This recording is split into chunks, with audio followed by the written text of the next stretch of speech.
Bien, quelle joie de pouvoir être avec vous encore ce matin. Quelle joie de pouvoir louer le Seigneur ensemble.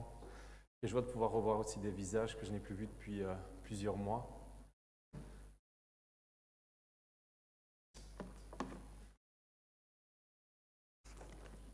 C'est tout particulier également de pouvoir prêcher le même message toute une semaine. C'est une chouette expérience. On va voir comment ça va se passer pour la deuxième. Alors voilà, comme vous pouvez le voir, c'est un titre issu d'un téléfilm d'AB3, vous pourriez voir l'après-midi. Et vous comprendrez pourquoi ce titre au fur et à mesure de la prédication. Et en fait, je ne devais pas prêcher ce que je prêche cette semaine. Le Seigneur m'avait convaincu, enfin je pensais en tout cas, de prêcher sur tout à fait autre chose. Et puis il y a eu un élément déclencheur qui a fait que voilà, je n'étais pas convaincu réellement de ce que je devais prêcher. Et le samedi matin, j'étais en train de me balader avec mon épouse et puis on a quelqu'un de la famille qui nous appelle et nous propose d'aller manger un barbecue. Et donc je dis, écoute, je suis désolé, mais là je ne sais même pas sur quoi je vais partir, je ne sais pas où j'en suis, donc écoute, moi je ne saurais pas venir. Et cette personne me dit, écoute, de toute façon, sois simple, concret, précis. La plupart du temps, les gens sortent de l'église en ayant oublié ce qu'ils ont entendu. Et là, voilà, ça m'a fait sourire, ça m'a fait rigoler, mais en même temps, je me suis remis en question. Et évidemment, la prédication porte ses fruits. Évidemment, la présence de Dieu et les moments que nous passons dans la louange, dans la présence de Dieu, portent son fruit. Mais est-ce qu'à chaque fois, Dieu trouve sa cible? Est-ce qu'à chaque fois, plutôt la parole percute nos cœurs? Est-ce qu'à chaque fois, il se procure un changement lorsque nous sommes dans la présence de Dieu? Et donc, je me remets en question, premièrement moi, et je me dis, tiens, lorsque je parle de Dieu, peut-être est-ce que je suis mal préparé? Peut-être est-ce que je ne suis pas bien formé? Peut-être est-ce que j'ai un manque de connaissances ou d'éloquence qui font que je n'arrive pas à toucher les personnes avec qui je parle? Peut-être est-ce qu'il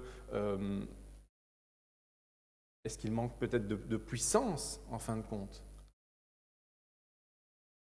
Comment ça se fait que l'Évangile, qui est une puissance, la parole de Dieu nous dit, pourquoi elle n'arrive pas à percuter nos cœurs à chaque fois? Et donc, je me remets en question et je me dis, est-ce que nos réalités se recoupent avec les réalités de la parole? On désire plus, je pense que tous, nous qui sommes ici, nous désirons plus, mais est-ce qu'on s'en donne réellement les moyens? Et le Seigneur m'a vraiment conduit donc à changer la prédication et il m'a conduit dans 1 Corinthiens 2 et il y a un verset qui m'a vraiment sauté aux yeux. J'ai dit, ok, je pense que c'est ça que tu veux nous dire aujourd'hui. Je pense que c'est ça que tu veux nous dire aujourd'hui.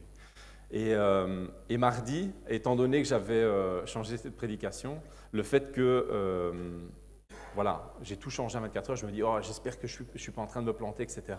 Et j'ai été vraiment ravi que le Seigneur conduise un de nos frères à prendre la parole. Et en fin de compte, c'est comme s'il avait introduit le message. Et ça m'a vraiment mis en confiance. Et je me suis dit, ok Seigneur, on est vraiment sur ce que tu veux partager à ton Église aujourd'hui. Je vous invite à prendre 1 Corinthiens 2. On va lire ensemble du verset 1 au verset 16. Mais on va s'attarder essentiellement sur les versets 4 et 5. Il est mis, pour ma part, frères et sœurs, lorsque je suis venu chez vous, ce n'est pas avec une supériorité de langage ou de sagesse que je suis venu vous annoncer le témoignage de Dieu, car j'avais décidé de ne connaître parmi vous rien d'autre que Jésus-Christ et Jésus-Christ crucifié. J'ai été faible, craintif et tout tremblant chez vous. Ma parole et ma prédication ne reposaient pas sur les discours persuasifs de la sagesse humaine, mais sur une démonstration d'esprit et de puissance, afin que votre foi soit fondée non sur la sagesse des hommes, mais sur la puissance de Dieu. C'est pourtant bien une sagesse que nous enseignons parmi les hommes mûrs, mais une sagesse qui n'est pas de ce temps, ni des chefs de ce temps, qui sont voués à la destruction. Non, nous annonçons la sagesse de Dieu mystérieuse et cachée, celle que Dieu, avant tous les temps, avait préparée d'avance pour notre gloire. Cette sagesse, aucun des chefs de ce temps ne l'a connue, car s'il l'avait connue, il n'aurait pas crucifié le Seigneur de gloire. Mais comme il est écrit, ce que l'œil n'a pas vu, ce que l'oreille n'a pas entendu, ce qui n'est pas monté au cœur de l'homme, Dieu l'a préparé pour ceux qui l'aiment. Or, c'est à nous que Dieu l'a révélé, par son Esprit, car l'Esprit examine tout, même les profondeurs de Dieu. En effet, qui parmi les hommes connaît les pensées de l'homme, si ce n'est l'Esprit de l'homme qui est en lui? De même, personne ne peut connaître les pensées de Dieu, si ce n'est l'Esprit de Dieu. Or nous n'avons pas reçu l'Esprit du monde, mais l'Esprit qui vient de Dieu, afin de connaître les bienfaits que Dieu nous a donnés par sa grâce. Et nous en parlons, non avec les paroles qu'enseigne la sagesse humaine, mais avec celles qu'enseigne l'Esprit Saint. Ainsi, nous employons un langage spirituel pour exprimer ce qui est spirituel. Mais l'homme naturel n'accepte pas ce qui vient de l'Esprit de Dieu, car c'est une folie pour lui. Il est même incapable de le comprendre parce que c'est spirituellement qu'on en juge. L'homme dirigé par l'Esprit, au contraire, juge de tout et n'est lui-même jugé par personne. En effet, qui a connu la pensée du Seigneur et pourrait l'instruire? Or, nous avons la pensée de Christ. Amen. Quel texte magnifique. Alors, on pourrait penser que ce texte, il a été écrit pour une certaine élite spirituelle. C'est vrai, ce texte, il est tellement profond, il est tellement rempli de puissance, et on pourrait dire, en fait, ce texte, il est fait uniquement pour les prédicateurs et les ministres du culte.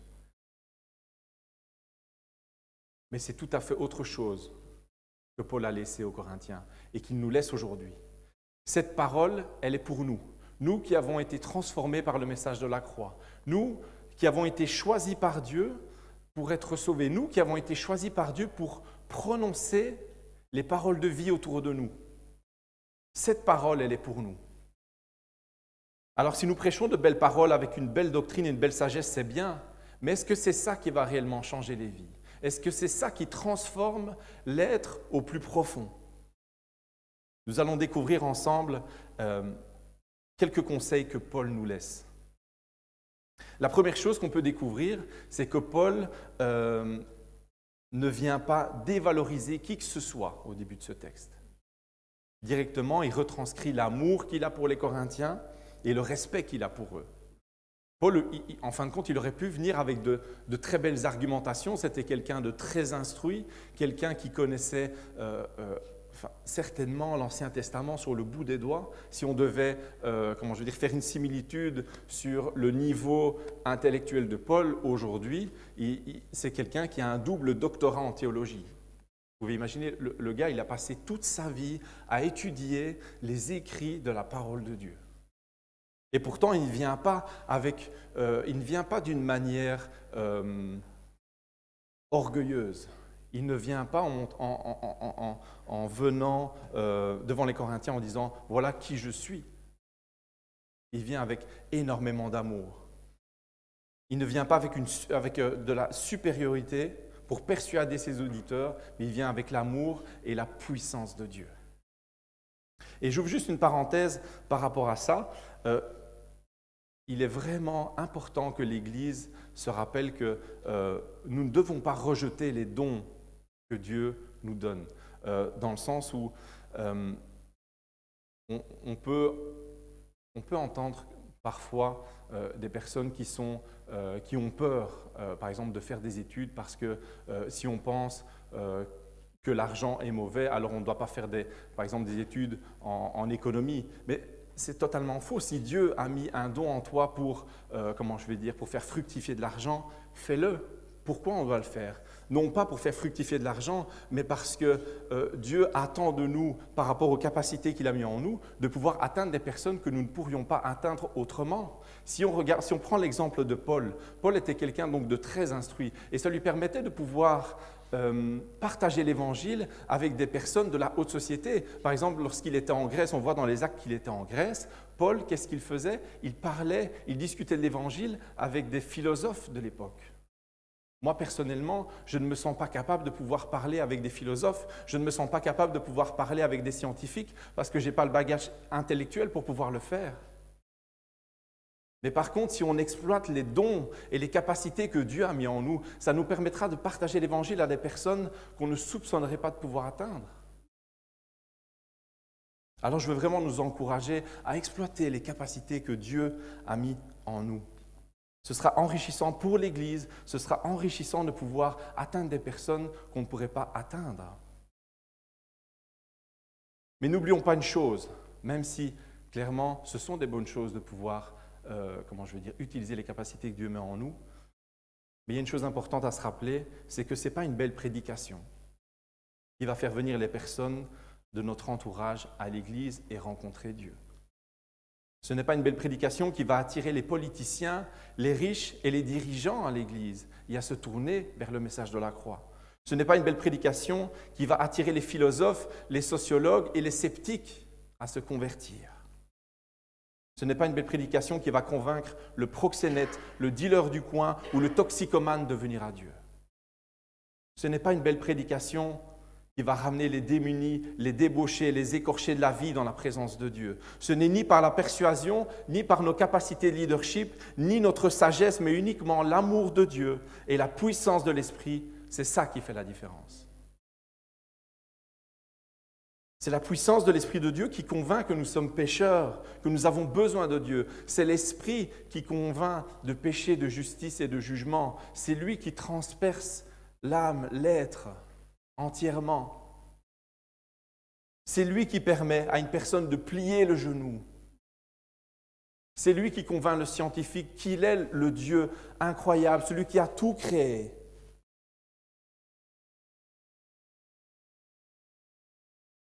Et donc, c'est par la puissance de Dieu que le péché est mis à terre. Ce n'est pas par notre œuvre, ce n'est pas par nos capacités, mais c'est uniquement par sa puissance. Jésus a dit à ses disciples, et nous dit encore aujourd'hui, « Il est avantageux que je parte, car si je ne m'en vais pas, le Consolateur ne viendra pas vers vous, mais si je m'en vais, je vous l'enverrai. » Quelle grâce nous avons d'accueillir dans nos cœurs l'Esprit de Dieu, celui qui a relevé Jésus-Christ de la mort, celui qui a transformé l'humanité, l'Esprit de Dieu qui convainc de péché, de justice et de jugement, qui nous permet de nous ramener au cœur de Dieu, qui nous permet d'être réconciliés avec Dieu, qui nous permet d'avoir la certitude qui nous accueillera dans son royaume le jour où il nous reprendra. Alors ce ne sont pas de belles études ni de belles rhétoriques qui vont transformer l'être au plus profond. Ce n'est pas la persuasion qui va convaincre du péché et de transformer une vie, mais bien le Saint-Esprit. Il est spirituel et non charnel, ça ne peut être saisi par l'intelligence, mais uniquement par l'Esprit. Il nous faut nous rappeler quelque chose également, c'est que lorsque l'Église a débuté avec une équipe de Monsieur Tout-le-Monde, une équipe qui nous ressemble. Pourquoi? Parce que Jésus n'a pas pris l'élite, il a pris des personnes qu'il a choisies simplement. Elle lui dit, toi suis-moi, toi suis-moi, toi suis-moi. Jésus a sélectionné des personnes qui étaient simples, avec peu d'éducation, peu d'instruction. Et pourtant, c'est eux que le Maître a choisis pour fonder l'Église. Les premières pierres, les premières fondations de l'Église ont été bâties par eux, bâties par Pierre, bâties par Thomas, celui qui doutait de la résurrection de Christ. Bâti par Paul, celui qui persécutait et qui mettait à mort les premiers chrétiens. C'est eux que Jésus a choisis pour cette mission incroyable de former des nouveaux disciples. Former des disciples qui feront eux-mêmes des disciples. Et c'est comme cela que le message de l'Évangile se répand depuis plus de 2000 ans et qu'il a transformé des millions et des millions de personnes.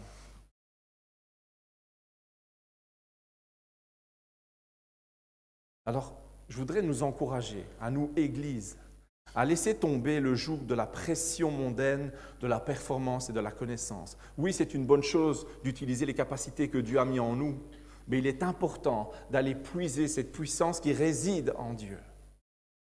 Cette puissance qui a été mise en nous le jour de notre nouvelle naissance, le jour où Dieu a transformé notre être.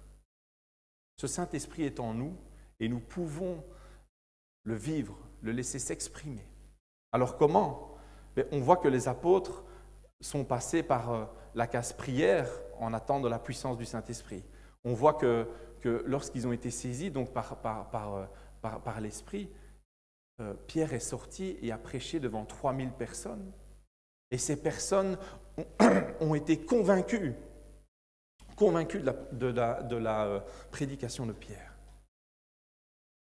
Et ce n'est pas la connaissance qui a parlé, mais le don de Dieu que Jésus avait promis à ses disciples.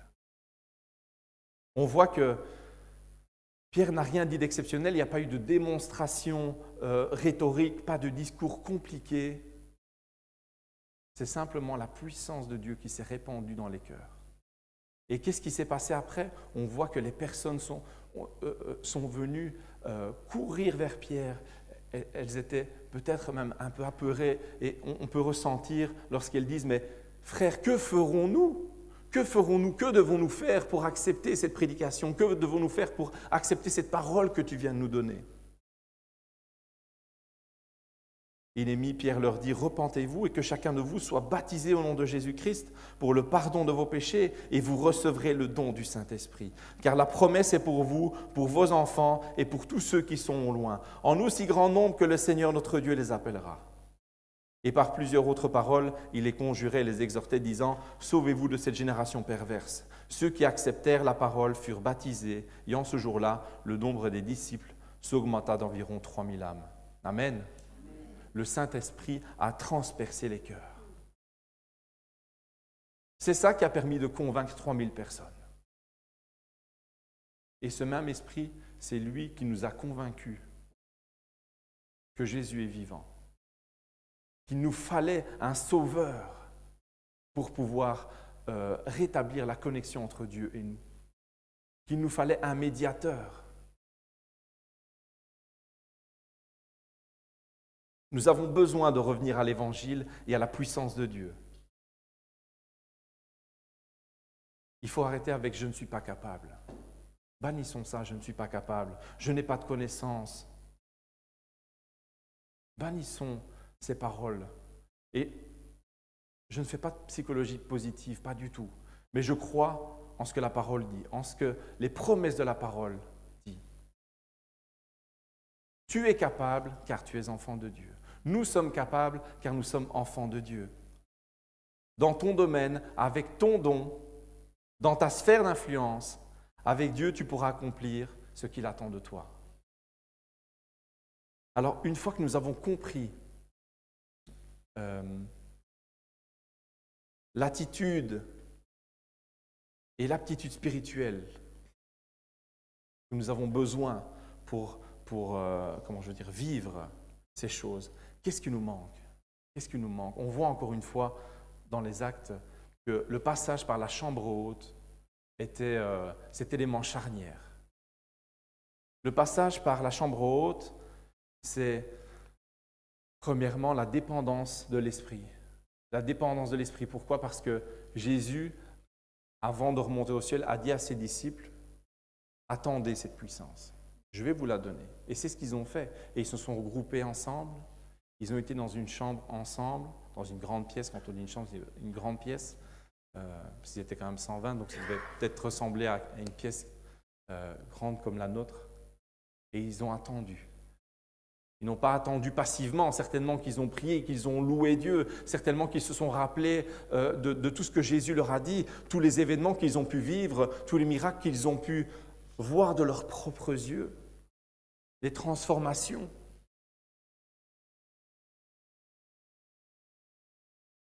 Et l'élément aujourd'hui où je voudrais nous encourager à aller, c'est à grandir dans la prière. La prière est l'élément essentiel à notre vie spirituelle, c'est notre moyen de communication avec Dieu. Et bizarrement, c'est souvent l'outil qu'on exploite le moins. Je ne sais pas pour vous, mais moi, il arrive régulièrement que je tourne en rond dans mes prières. Pourquoi tournons-nous en rond dans nos prières? En fin de compte, Dieu est notre Père, Dieu est notre ami. Est-ce qu'on tourne en rond quand on est avec nos parents, quand on est avec nos amis? On discute de tout, on partage de tout. Je pense que nous ne passons pas assez de temps à apprendre à prier. Je pense que la parole regorge d'éléments qui nous permettent d'aller plus loin dans la prière, d'aller plus loin dans notre vie spirituelle. Alors, il nous a été, durant ce confinement, encouragé à revenir à la parole de Dieu. Et clairement, c'est ce que nous faisons. Et c'est ce que, nous nous encourageons mutuellement. Allons plus loin dans la parole de Dieu. Mais allons plus loin également dans la prière. Allons plus loin, apprenons à prier. Apprenons à mieux prier. Apprenons à passer plus de temps dans la prière. Il y a un évangéliste anglais, je vais essayer de dire son nom, mais c'est Smith Wigglesworth. Je ne sais pas si vous connaissez, qui est un grand évangéliste britannique dans les années 1900. Et il disait, je ne prie jamais de plus de 30 minutes, mais je ne laisse jamais plus de 30 minutes. Non, donc je recommence. Il dit donc, je ne passe jamais plus de 30 minutes à prier, mais je n'attends jamais plus de 30 minutes avant de prier. Quel encouragement pour nous. Cet homme de Dieu était à longueur de journée en communion avec Dieu. En communion avec Dieu. Et il y a des témoignages où il explique qu'il était en calèche, parce qu'à l'époque, donc c'était en calèche, et à un certain moment, il demande qu'on arrête la calèche, et il était donc avec plusieurs pasteurs stagiaires, on va dire, et il disait, ok, les gars, il faut absolument qu'on prie, parce que ça fait plus de 30 minutes qu'on n'a pas prié Dieu. Et donc, il prend la main de ses frères, et puis il commence à prier, et il dit, Seigneur, pardonne-nous parce que ça fait plus de 30 minutes qu'on n'a plus parlé de toi et qu'on ne t'a plus adressé la parole. Pardonne-nous. Alors c'est peut-être un petit peu radical et peut-être poussé loin, mais en fin de compte, pourquoi pas? Pourquoi pas? Dieu est notre centre, Dieu est notre tout. Dieu est notre Père, Dieu est notre Sauveur, celui qui nous a délivrés de notre péché, celui qui nous a délivrés de la mort. Pourquoi est-ce qu'on viendra l'oublier une journée? Pourquoi on n'arrive pas à prendre 10 minutes, 5 minutes même parfois pour le prier, lui dire merci? Je veux vraiment nous encourager à grandir dans la reconnaissance, à grandir dans la prière. La prière, c'est une puissance qui nous permet de nous adresser, de supplier, d'intercéder, d'invoquer celui qui est souverain de toutes choses. Ne laissons plus la prière comme un outil négligé, celui qu'on laisse dans le petit baraquement dans le fond du jardin en train de se rouiller, mais que ce soit l'outil de nos vies au quotidien. Nous laissons trop souvent place à notre intelligence, à notre rationalité, au lieu de prendre une position spirituelle dans nos épreuves et dans la vie de tous les jours. Nous avons besoin de dépendre de l'Esprit et d'apprendre à comprendre les réalités spirituelles qui se dégagent de la parole de Dieu. Encore une fois, je prends mon exemple et trop de fois je lis la parole de Dieu intellectuellement. Et je pense qu'on doit le faire. Je pense qu'il nous faut pouvoir comprendre la parole intellectuellement parce que si quelqu'un nous pose des questions intellectuellement par rapport à la parole de Dieu, il nous faudra pouvoir lui répondre et lui donner des arguments concrets. Ok, mais on revient encore au premier point. Cette personne, même si nous n'avons pas la réponse, avec la puissance de Dieu, si nous parlons avec la puissance de Dieu, si nous utilisons cette puissance que Dieu a mis en nous, l'Esprit pourra convaincre cette personne. L'esprit humain a besoin de tout comprendre et de tout prouver. Mais si nous étudions l'Écriture d'une manière spirituelle, elle agira spirituellement dans la vie des personnes et non pas uniquement intellectuellement. Dieu veut nous changer, Dieu plutôt ne veut pas nous changer superficiellement, mais bien au plus profond de notre être. Et ça passe par l'abandon de nous-mêmes, par la dépendance de l'Esprit. Mes amis, je pense que cette région a besoin d'une démonstration de puissance. Ça passera par nos cœurs en premier, par nos propres vies, par notre Église. Quand je dis notre, c'est notre Église avec un grand E, pas uniquement la nôtre, mais bien évidemment l'Église de Charleroi. Ça passera par la prière, la découverte de Christ et la dépendance au Saint-Esprit. Je me rends bien compte que la puissance de Dieu peut créer peut-être des inquiétudes dans les cœurs, parce qu'on a pu entendre des dérives dans certaines églises. Mais on n'est pas là-dessus. La puissance de Dieu est une réalité. La puissance de Dieu est une réalité. Alors, loin de nous de vouloir créer des hérésies. Parce que si nous demeurons dans la parole de Dieu, si nous recherchons à comprendre et à vivre la parole de Dieu, c'est uniquement pour que la puissance de Dieu se fasse sans dérive. Sans dérive. Dieu déborde d'amour pour nous et pour sa création. Et ce qu'il désire, c'est que ce feu de broussailles qu'il a mis en nous devienne un feu de forêt. Alors oui, je crois qu'une église qui prie verra la puissance de Dieu qui se déversera sur sa région. Je vais vous dire que je ne connais que superficiellement la puissance de Dieu. Je dis superficiellement parce que pour ma propre vie, évidemment, il a fait des choses incroyables et il m'a libéré d'énormément de choses. Il m'a permis de rester ferme dans la foi, malgré les épreuves de la vie. Mais j'ai envie plus. J'ai envie de connaître plus. J'ai envie de découvrir ce que la parole nous laisse. J'ai envie de découvrir et d'expérimenter les promesses de Dieu. Suis-je le seul à vouloir expérimenter la parole de Dieu? Suis-je le seul à vouloir désirer prier plus et prier mieux? Qui a envie de vivre les miracles du salut dans cette Église? Quand je parle de miracles, évidemment, je parle d'humains, je parle d'êtres humains, je parle de personnes qui vont être bouleversées, qui vont être transformées par la parole de Dieu, par la puissance de Dieu. Alors évidemment, il y a des signes qui accompagneront ces choses, mais ce qui est important, c'est la vie d'une personne. Ce qui est important, c'est l'âme, ce qui est important, c'est l'esprit, ce qui est important, c'est la personne que Dieu va sauver. Et cette personne qui va être avec nous, avec qui on va pouvoir louer Dieu éternellement dans sa présence.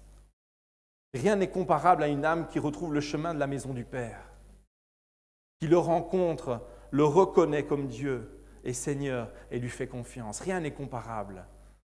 Quand je pense à ça, je pense à des personnes de ma famille, je pense à mon père, je pense à ma mère, je pense à des cousins, je pense à des frères, à des sœurs, je pense à des amis, je pense à des collègues, je pense à toutes ces personnes que j'aimerais qu'ils puissent nous accompagner à vivre la louange, à vivre l'adoration, à vivre la transformation de l'âme, à vivre la liberté, à vivre la délivrance avec nous, ensemble, ici, dans les rues, dans nos quartiers, chez nous.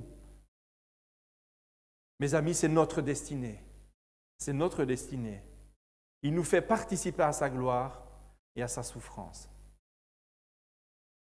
Alors, pour clôturer, je voudrais nous encourager en cet été à faire basculer nos vies. Vous vous rappelez tout à l'heure, cet été où tout a basculé. Je voudrais nous encourager à faire basculer nos vies. À faire basculer nos vies, à vivre la parole de Dieu, à vivre la dépendance de l'Esprit, à vivre la puissance de l'Esprit dans nos vies premièrement et autour de nous. Je veux nous encourager à prendre plaisir à la prière, personnellement, en famille, avec notre époux, notre épouse, avec nos enfants, ensemble également. Nous avons une belle salle de prière en haut. Une salle de prière qu'on exploite pendant les 24/7, une salle de prière qu'on peut exploiter chacun de nous.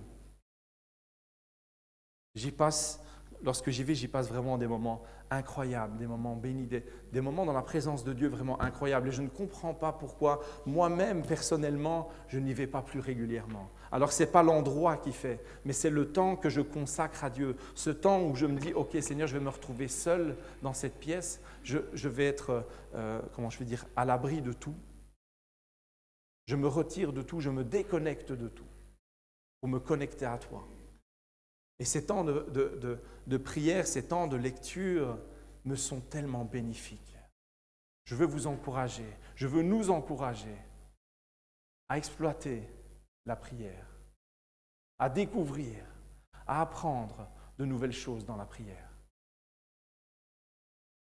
C'est de cette manière-là que Dieu va nous parler. C'est de cette manière-là que Dieu va nous convaincre de certaines choses. C'est de cette manière-là que Dieu va nous transformer encore au plus profond de notre être.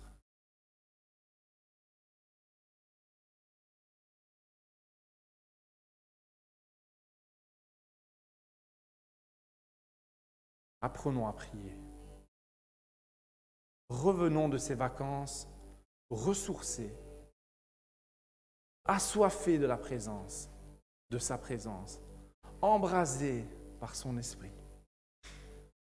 Pour que nos soirées de louanges, de prière à la rentrée, pour que l'Église devienne une manifestation de sa puissance.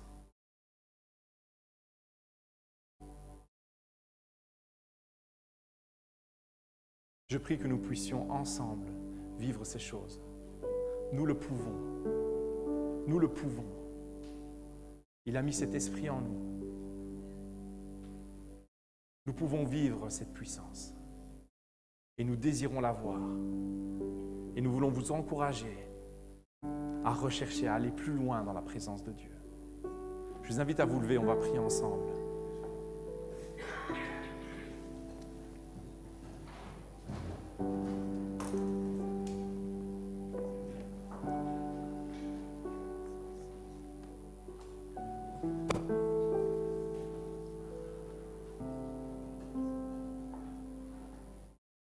Seigneur notre Dieu, nous te louons, Seigneur, pour cette vie que tu nous as accordée aujourd'hui.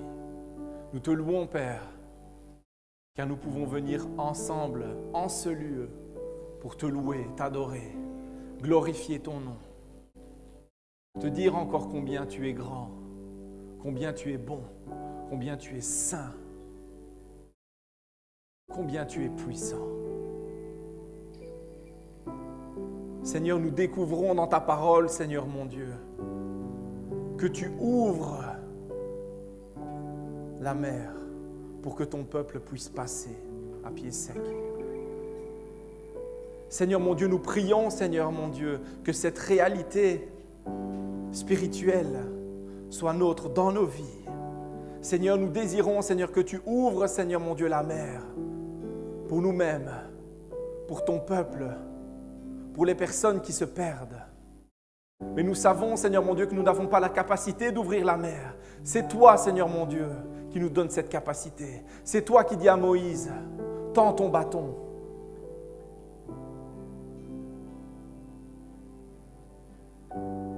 Seigneur, nous prions, Seigneur mon Dieu, afin que nous soyons plus proches de toi encore. Nous prions, Seigneur mon Dieu, que cet été, nous puissions nous rapprocher de toi, au travers de ta parole, au travers de la prière. Nous désirons, Seigneur mon Dieu, découvrir et exploiter, Seigneur mon Dieu, tous ces outils que tu nous laisses au travers de la parole et au travers de la prière. Seigneur Dieu, nous désirons, Seigneur mon Dieu, voir ta puissance. Nous ne voulons pas, Seigneur mon Dieu, penser et croire que par nos capacités, par la persuasion, par la sagesse humaine, nous allons transformer cette région. Non. Nous croyons, Seigneur mon Dieu, que c'est par ta puissance, par l'Esprit de Dieu, que nous verrons des miracles, des vies bouleversées, des vies transformées, des personnes délivrées, Seigneur mon Dieu. C'est notre appel, Seigneur. C'est notre appel. C'est l'appel que tu fais à chacun de nous, d'être dans notre sphère d'influence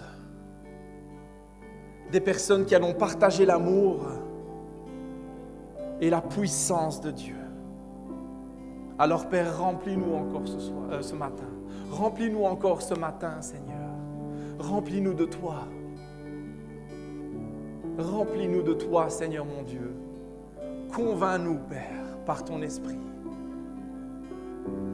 Démontre ta puissance dans nos vies, Seigneur, afin que nous puissions la partager autour de nous. Tant de besoins autour de nous, Seigneur. Permets-nous d'exploiter les capacités, les dons que tu as mis en nous, et permets-nous de découvrir cette puissance pour que ce soit un cocktail explosif, une dépendance de toi entièrement, Seigneur. Une dépendance de toi pour être des disciples, être ces disciples que tu veux que nous soyons, ces disciples qui font d'autres disciples et qui permettent que le salut, l'amour, la justice soient répandus sur cette terre. Que ton règne vienne, Seigneur. Mets en nous, Seigneur mon Dieu, le fardeau du salut des nations. Tu nous as mis dans une nation. Permets-nous, Seigneur mon Dieu, de partager ta parole, ton évangile, cette puissance pour celui qui croit dans toutes les sphères de la société. Revêt-nous, Seigneur, de ta puissance. Dans le nom de Jésus. Amen.